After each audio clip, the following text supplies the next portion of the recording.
Sadly, thousands of people are reported missing every single day. While the majority of missing person cases get resolved, there's still a large number of people that are never seen again.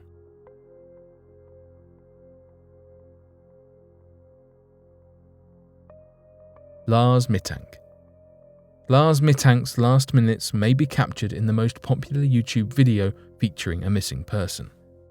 Mitkov's story begins in Golden Sands, Bulgaria on July 6, 2014. He had spent the week vacationing at the seaside resort with a group of friends. On this day, after arguing over soccer, Mitkov got into an altercation with 4 men, resulting in a ruptured eardrum and possible concussion.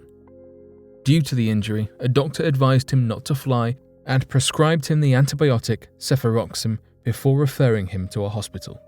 Although his friends said they would stay with him, Mitkov insisted that he was fine and they could return home without him. A friend later stated he seemed to be in a good mood when they left. His friends went on their way and Mitkov checked himself into a cheap hotel, called Hotel Color. He was only on his own a day before his strange behaviour was captured on the hotel's security cameras. The footage revealed him pacing the halls and hiding in an elevator. He quickly became paranoid, and in a panicked call home to his mother, he whispered that 4 men were coming to kill him. He then advised her to cancel his credit cards. CCTV last captured Mitkov in Varna Airport. The video shows him entering the airport with his luggage before walking out of sight. Shortly after, Mitkov is seen again, leaving his luggage behind. He is seen sprinting through the airport as if he is running for his life. He pushes through the doors of the airport and continues to run through the parking lot. The last shots of Mitkov show him scaling a fence close to a wooded area. Airport doctor Kosta Kostkov later described Mitkov as nervous and erratic. He claimed Mitkov began to tremble when seeing a construction worker and was noted saying, "I don't want to die here, I have to get out of here."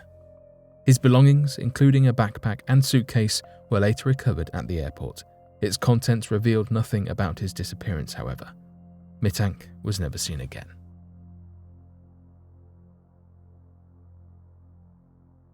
Ivana Veselek. It was the 17th of July 2010 in Spot, Poland. In the early morning light, 19-year-old Ivana Veselek makes a final call to her friend Adria. Earlier that night, the girls were out celebrating their completion of high school, attending a party not far from their home. Adria convinced Ivana to leave and continue their partying at a nearby nightclub, Dream Club. Not long after midnight, they arrived at the club, along with 3 of Adria's male friends, Paul, Adrian, and Mark. After an argument with the men, Ivana stormed out, determined to walk the almost 4 miles home. Texts from her phone indicate she was angry her friend did not follow her out of the club after the argument. There were several calls made to Adria. The last one occurred at around 4 a.m, in which Adria had apologised for the incident at the club. Ivana confessed she wasn't in a state to be seen at home, still drunk from all the partying.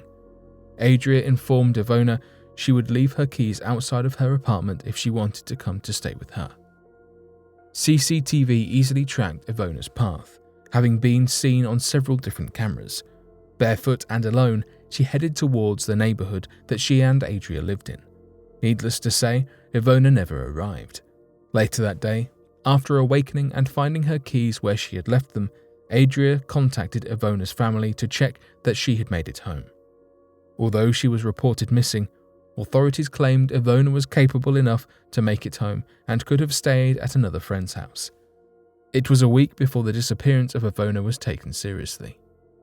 During the last few seconds of the video captured of Ivana, a man was seen walking behind her. He was possibly the last known person to see her alive. Even though his picture and sketches were widely circulated, no one ever stepped forward claiming to be the man. And he was never identified. In 2014, Adria and one of the men from the club were interviewed regarding the disappearance. Although both of them corroborated the time Ivana left the club, neither of them could maintain eye contact with the camera. And though they seemed to remember the time of her leaving, not one of them could remember what the argument was about. This strange behaviour has led some to believe that perhaps Adria and the men know more about her disappearance than they were telling. In Poland, Iwona's disappearance has not faded away. Some 12,000 pages on a forum remain active searching for Ivona, sharing pictures of her and asking for someone to step forward. Some fear she has been sold into human trafficking. Even with hundreds of people from the area interviewed, no sign of Ivona has ever turned up.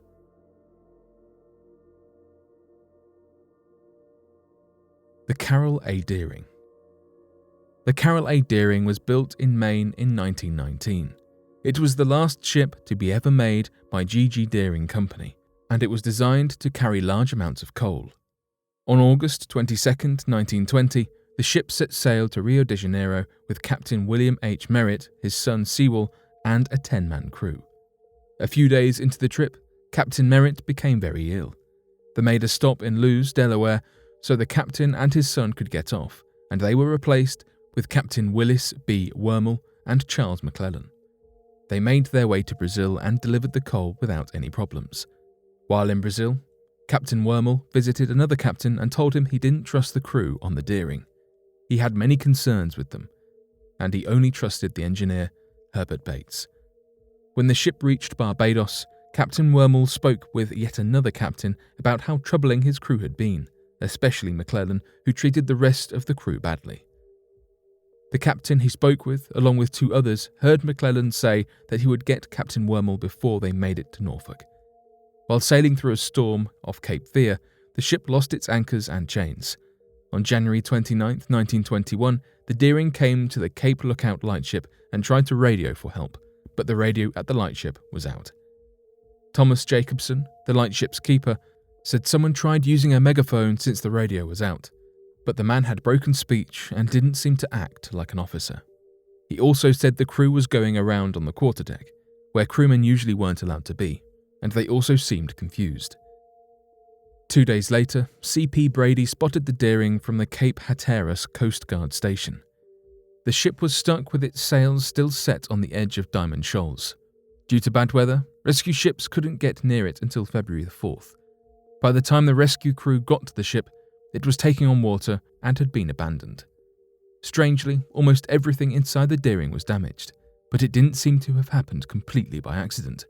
It appeared that the binnacle box had been forced open and broken with a sledgehammer found nearby.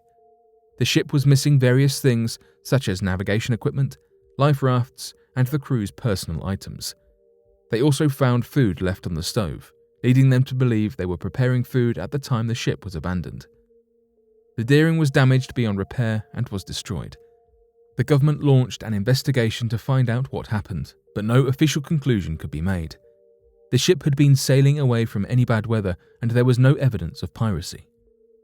Many believed there may have been a mutiny, which would explain the man Thomas Jacobson saw trying to get help. They also considered the idea that when the ship got stuck, the crew got away on lifeboats and were swept out to sea. None of the crew was ever found, and neither was any wreckage or lifeboats. The story of Carroll A. Deering is one of the most popular mysteries among sailors. It is now often referred to as the ghost ship of the Outer Banks. Many people have theories about what happened, but it is likely that no one will ever know the truth.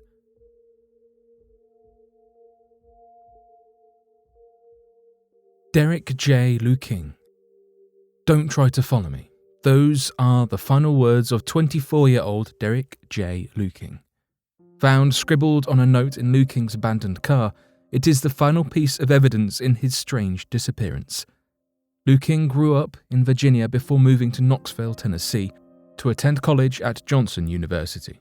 After graduating, he took a job as an orderly at Peninsula Behavioral Health Center. Described by his roommate as having a servant heart, it raised a red flag when Luking failed to show up for work on the morning of March 15, 2012. This uncharacteristic behavior caused Luking's family to leave Virginia for Tennessee to look for him immediately. A quick search of his computer found searches for the nearby Smoky Mountain National Park as well as reservations for a hotel.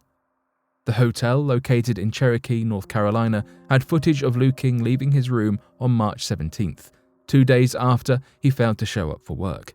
Inside the hotel room, Luking left a Bible and a bottle of alcohol. Determined to find him, Luking's family set out to search the area for themselves. By accident, the family came upon Liu Qing's abandoned Ford Escape. The vehicle was in the newfound Gap parking area, located along the border of Tennessee and North Carolina. Contents of the vehicle seemed to suggest Liu Qing had plans of a long hike or even camping. With him, he had a pickaxe, compass, lamp, pocket knife, knife sharpener, tent, sleeping bag, 100 feet of black parachute cord, granola bars, and a survival belt containing a multi-tool, flashlight, and a fire starter. There were also pages from a military survival guide, along with his wallet still full of cash. The last clue was the note, "Don't follow me." Some assume this was a sure sign that Liu Qing was planning on leaving and never returning. Liu Qing's father noted that his behavior had changed recently. Liu Qing began smoking and drinking. He complained about where he was in life and about being unsatisfied with his job. His family was firm, however, that Liu Qing was not depressed and would not kill himself. Ignoring the note's request, search and rescue teams began to search the woods in the newfound Gap area. Interviews with hikers in the area turned up nothing. Even though it was a beautiful day and the park was busy, no one remembered seeing Liu Qing. This led investigators to believe that Liu Qing had either avoided the crowds intentionally or left the trail almost as soon as he stepped foot on it. Trails in the area are well marked, but it is incredibly easy to get lost if someone ventures off of them. Search teams scoured the woods, looking for any sign of Liu Qing. There were no obvious signs of his presence. Many searches led to rhododendron thickets that he could not have passed through without obvious evidence of him being there. Some believe Liu Qing went missing while scouting the trail, fully intending to come back for his gear. Others think he planned to take his own life, but the purchase of nearly $1,000 in camping gear would prove frivolous if this was his intention all along. So what happened to Derek Liu Qing? Why did he have an arsenal of outdoor gear but didn't bring it with him onto the trails? Did he write the simple 4-word note indicating he had no intention of returning? The search for Derek Liu Qing is not over. Despite years of searching, no sign of him has ever shown up.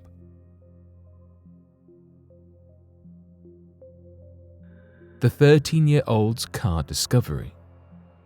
Griffin Lake in British Columbia, Canada, is a deep blue expanse sitting below stunning mountains amid beautiful Canadian countryside. Snowy peaks stand majestically at the end of the lake, with the scenic retreat making a perfect countryside getaway location. But in 2019, Griffin Lake became the subject of a mysterious discovery, one that had evaded Canadian police for nearly 30 years. Max Warenka was a normal 13-year-old boy from Alberta, Canada. He enjoyed the outdoors and had spent time in the past filming his adventures with his GoPro camera. In August 2019, Warenka had been out paddleboarding on Griffin Lake when he spotted something strange lurking below the surface.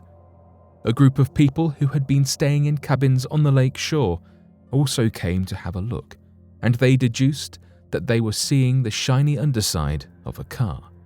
Bemused as to what a car could be doing at the bottom of the lake, Warenka and his family reported the discovery to the police. After doing some Googling, the group realized that a group of 4 people had been rescued from a sunken vehicle in Griffin Lake in 2007, assuming that the car was simply left over from that. A pretty cool discovery nonetheless, but the Royal Canadian Mounted Police came to the lake to check it out anyway. When the police arrived, the presumed car did not appear so clearly, so the police asked Max to dive into the lake with his GoPro to see what he could find. Lo and behold, the car was still there, in full, and there was a human body in the driver's seat. It quickly became apparent that the car wasn't the one in the 2007 rescue, but one that had been at the bottom of the lake for potentially some time. The police divers team arrived a few days later and confirmed the body in the car. Analysis revealed that the body was that of Janet Farris, who had disappeared on her way to a wedding in the Griffin Lake area. Police were quick to rule out foul play and rather concluded that it was likely Janet swerved, trying to avoid an animal or something else, and lost control, spinning into the lake. Though the truth will never be fully known, for Janet's family, however, a welcome comfort to finally knowing where their relative was all this time.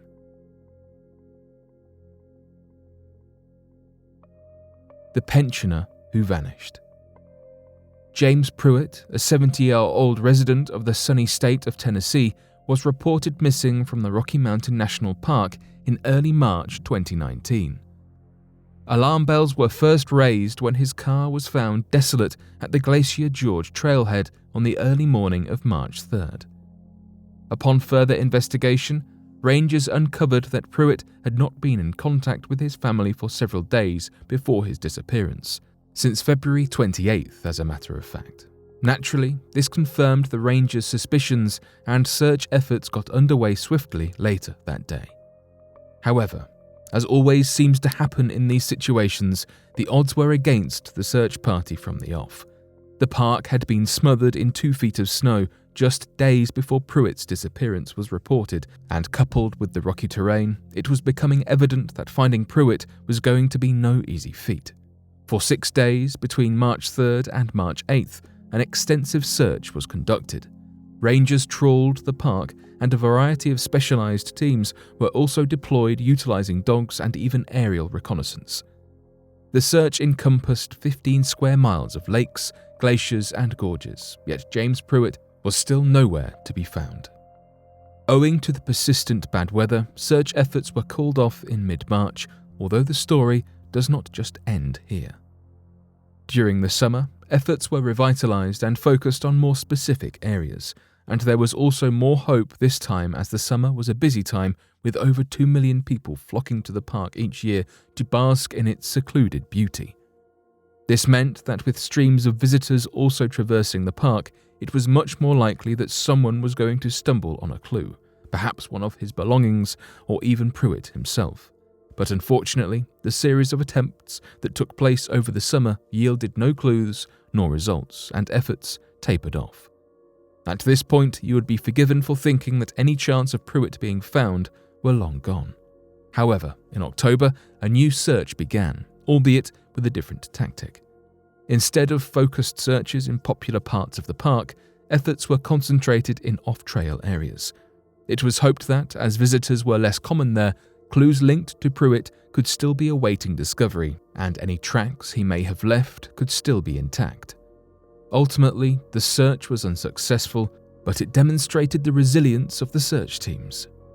In a final blow to any hopes of finding Pruitt alive, the park's public information officer, Kyle Patterson, confirmed that no active searches would be taking place as of the 26th of November 2019, instead relying on members of the public to report anything they think might be relevant.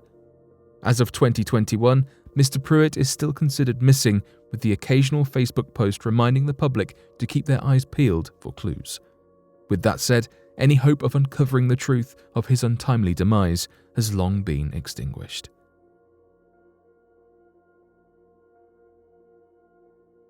The Mccullough Disappearance. Charles Mccullough was 19 in 1974 when he left his home state of Virginia to travel to Oregon for a hiking adventure. Charles, or Chuck as he was affectionately known, had seen some friends before planning a trip to Crater Lake National Park in Oregon for a few days of walking amongst the stunning, snowy mountains, beautiful sunsets and sunrises, and the crystal blue waters of the lake itself. Charles was a keen photographer, and despite weather conditions in the park tending to be poor in January, the month of his trip, Charles ventured on alone into the wilderness. Crater Lake National Park is covered in deep snow during the winter months. The park is still open, and visitors can take guided snowshoe tours and even ski in the mountains. However, the conditions can be extreme, and traveling alone is not recommended. Not to mention that Crater Lake is actually the deepest lake in America at a massive 594 meters deep at its deepest point. Charles told his friends that he would be gone for around 2 days before returning to their house for the remainder of his trip. However, he did tell them that, if he was not back by the 1st of February, to call the police and report him missing. This would turn out to be a valuable piece of information. The days passed, and the 1st of February was drawing nearer, with no sign of Charles returning. The day swiftly came, and his friends began to worry, calling the police and reporting him missing. The authorities powered through the worsening conditions, but to no avail. A mass search team found no evidence of Charles, with some assuming that he had changed his direction and that they might be looking in the wrong place. However, with nearly 2.5 meters of snow, the search was not getting any easier, and despite the park thawing out as spring drew near, neither Charles nor his body were anywhere to be seen. There had been reports of people spotting Charles in the Diamond Lake area, a 45-minute car ride from Crater Lake, and a park ranger reported that he had given Charles a lift to the entrance of the national park on the 30th of January. What had happened after he dropped Charles off, however, the ranger did not know. Nearly a year-long search showed nothing, until in 1976, two friends from Texas stumbled across chilling human remains after taking a wrong turn on their hike. The remains were confirmed to be those of Charles, but they were scattered strangely, with a lot of the bones still inside Charles's clothes. The weirdest thing, however, was that the remains were found 12 miles from where the park ranger had dropped Charles off on the 30th of January. How had he travelled so far in such awful conditions? The skull that was recovered showed no blunt trauma, and investigators concluded that Charles had frozen to death after removing his clothes in what scientists call paradoxical undressing, feeling hot when you are freezing cold. Charles's family did not accept the explanation and were sure that foul play had occurred somewhere along the line. After all, why were the remains in such a secluded place? Charles's brother wrote in 2016, "If only those broken off shin bones could have talked to us, what do you think they'd say? I bet they'd say something like this: I hitched a ride with this creepy guy who stole my camera equipment and money and shot me in the head. Then on a clear day in the dead of winter, he hauled my body into the remotest part of Crater Lake, took my shirt and boots off, and set me up on a log and left, figuring the animals would destroy the evidence by spring." Haunting, tragic, indeed, and still utterly bizarre. We will never know what happened to Janet Ferris, James Pruitt, or Charles Mccullough.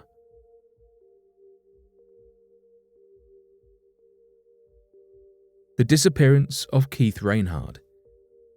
The tiny village of Silver Plume in Colorado has a population of just over 200. It was the location solitude that enticed Keith Reinhard in 1988 to take a 3-month sabbatical from his job as a sports writer, leave his wife and family, and get some much-needed respite and work on his novel. Reinhard also saw the tiny village, which boasted mountainous areas, as an opportunity to overcome his lifelong fear of heights and get in better shape. When he arrived in Silver Plume, he leased a small shop to sell antiques and photographs to maintain him financially. It was then that Reinhard learned about the previous owner of the shop, a man called Tom Young, who on July 31st of the previous year went for a walk with his dog and never returned. A month into Reinhard's stay at Silver Plume, the bodies of Young and his dog were found propped against a tree in the wilderness. Both had been shot dead. Since Young had purchased a gun several days before he disappeared, the police ruled that Young had shot his dog and then committed suicide. However, local villagers who had known Young disputed the conclusion that Young would ever hurt his beloved dog. Rumours started to float around that something more sinister had occurred to Young. Reinhard was taken by the case and the similarities between himself and Young. Not only had they both at one point owned the same store, but if Young had killed himself, then both were going through troubled times. He decided to base the main character in his novel on an amalgamation of Young and himself called Guy Gypsum. Reinhard's daughter, Tiffany, said that her father struggled to separate fact from fiction, and this possibly explains what happened next. 1 week after Young's body was found, Reinhard set off to climb to the top of the nearby Pendleton Mountain. Climbing the mountain was a 6-hour hike, and Reinhard had set off in the late afternoon, meaning he would be walking through the tough rocky terrain at night, which was known to be inhabited by wild animals. This was particularly alarming given Reinhard's lack of experience climbing mountains and his prior fear of heights. Reinhard did not return that night, and the next day over 100 men equipped with trained dogs and helicopters began to search the site for him. The search became one of the biggest in Colorado history, and was only called off when a plane involved in the search crashed, killing one and injuring another. Reinhard was never found, Following his disappearance, people began to question what had happened to Reinhard. There were two main theories. The first theory was that Reinhard had been attempting to mimic what had happened to Young. In the last page of his novel manuscript, he had written about how the main character was setting off to walk towards the lush, shadowless Colorado forest above. Reinhard might have been trying to live the events of the character before writing it down. Some even believe that Reinhard is still alive, but after learning about the crashed plane that had been searching for him, decided to flee. In fact, there have been multiple reports of sightings of Reinhard in countries like Mexico since his disappearance. The second theory is that Reinhard was a victim of foul play. Reinhard's own son Kai supports this theory. He believes that Young was harmed by somebody and Reinhard suffered the same fate. He suspects that the shop that both men had owned might have put them at risk. Others argue that if Young had been killed, the person who killed him would view Reinhard and his interest in Young as a threat, so would want to cause him harm.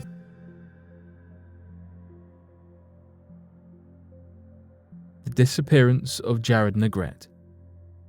Jared Negrete was a 13-year-old Boy Scout who has not been seen since July 19, 1991, when he was separated from his troop of climbers in the San Bernardino National Forest. Tragically, the expedition was Negrete's first overnight backpacking trip with the Boy Scouts. As an inexperienced climber and described as being slightly overweight, climbing to the summit of the 11,500-foot mountain was a tough task. Negrete grew tired at about 1,000 feet from the top and was told to remain behind while the others completed the hike. However, when the troop returned, Negrete was nowhere to be seen. The troop leader immediately led the 5 other scouts back to the base camp and then hiked about 5 miles in the dark to get help. A massive search was launched, consisting of San Bernardino County Sheriff's deputies and rescue teams from as far away as Sierra Madre and San Dimas. They searched the 130 square mile area of San Gorgonio wilderness and on the third day focused their search on a 6 square mile area where one of Negrete's footprints was discovered. In this area, searchers also uncovered beef jerky and candy wrappers they believed to have belonged to Negrete. The most interesting discovery, though, was Negrete's camera. On the camera, there were 12 snapshots. All but one were landscape shots. However, the final image was a close-up self-portrait of Jared, showing only his nose and eyes. The photograph had been taken using flash photography, and Negrete appeared terrified in the image. Some have even claimed to see a pair of eyes behind Negrete, as if he was using the camera to scare off a threat. It is believed that Negrete lost his life by succumbing to the elements or by suffering a fall down the mountain. But over 30 years later, there are no traces of remains of the boy and Negrete's final moments remain unanswered.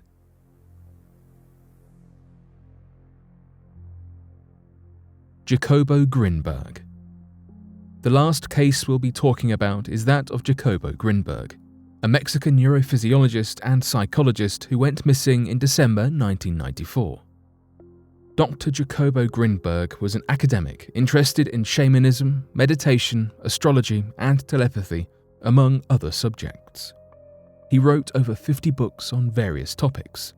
He was most interested in the relationship between what appeared to be spirituality and science, researching about how the scientific method could be used for telepathy. This work was often rejected by his colleagues, as it edged too close to magic to have anything to do with science. He was a spiritual man who was determined to connect these beliefs with science, studying brain waves and experimenting with connections between mysticism and neurophysiology.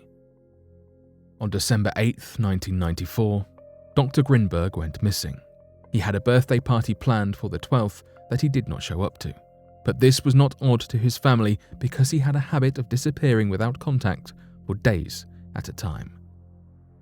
Many theories and conspiracies have circulated about where he went and why he left, and indeed, how he disappeared. There was only one that was debunked without a doubt. His family did not believe it was possible for him to have voluntarily abandoned both his work and his daughter. The strangest theory that remains surrounding this case is that of Jacobo's wife, Ter.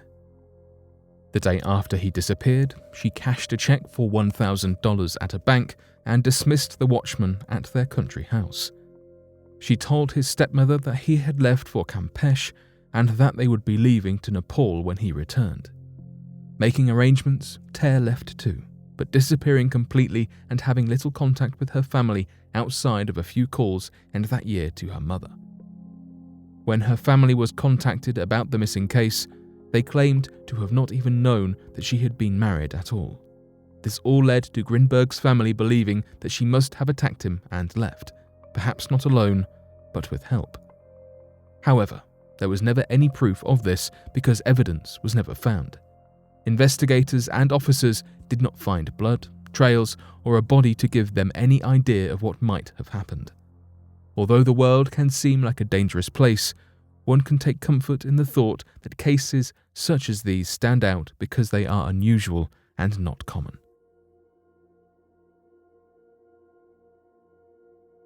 But what do you make of these disappearances and the stories behind them?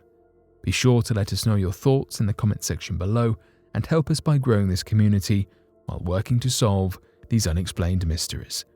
Thank you for watching, and don't forget to subscribe for more videos.